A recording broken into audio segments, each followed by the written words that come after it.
Of this storm.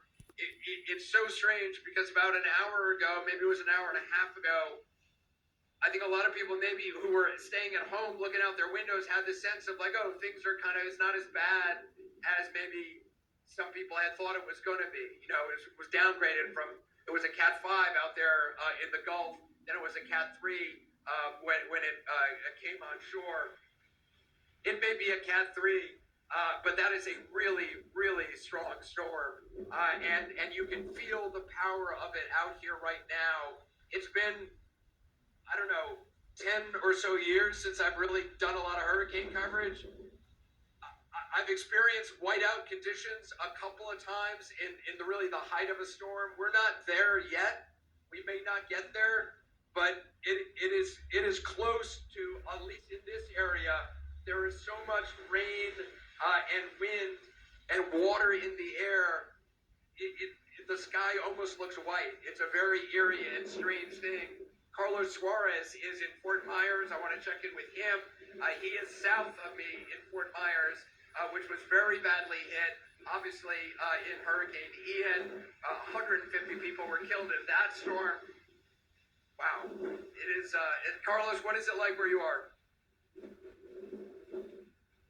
Anderson, the wind really is not letting up at this point here in Lee County, across parts of Fort Myers, where we are at this hour. We're looking at gusts of anywhere between 50 to 60 miles per hour. And so what's happening right now is the flooding is really the big issue for parts of Southwest Florida. This storm, the hurricane, has made landfall, of course, to the north of me, where you and Boris and Bill Weir and everyone else in Brandon K is located. What we're experiencing south of you guys is the storm surge, all of this water that is being pushed in from the Gulf of Mexico that has nowhere to go. The Caloosahatchee River, which is behind me here, is pretty much at this point just blended into this street.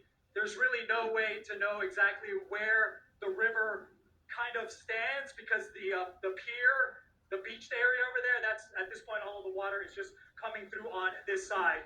As you talked about Hurricane Ian 2 years ago, this part of Fort Myers saw a storm surge with a direct landfall of about 10 feet.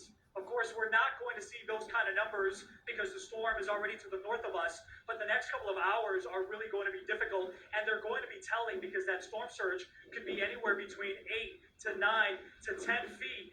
And we're not going to really get a sense of just how much of this flooding is going to happen until tomorrow morning, because that's when we expect high tide to take place.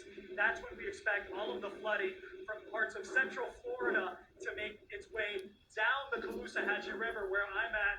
And then that's kind of what you're seeing here. I've been describing it as a